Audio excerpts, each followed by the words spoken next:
Hello guys, now I'll show you how to hide photos from your iPhone. Alright, so I just show you how can hide photos from your iPhone album.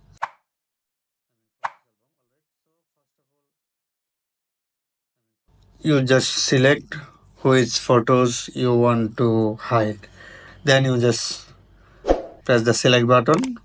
Then you can just select which one you want to hide.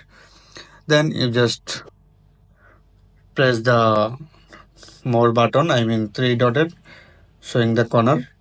Then you just press, then showing some option, you just click on the hide option, type here.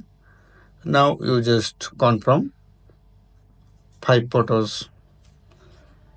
Yeah, now photos is not showing, but if you want to unhide these photos, I mean you want to see, then you just tap on the album button. Then you can just tap on the hidden option, then showing the hidden photos. So that's it is the easy. And thank you, bye bye.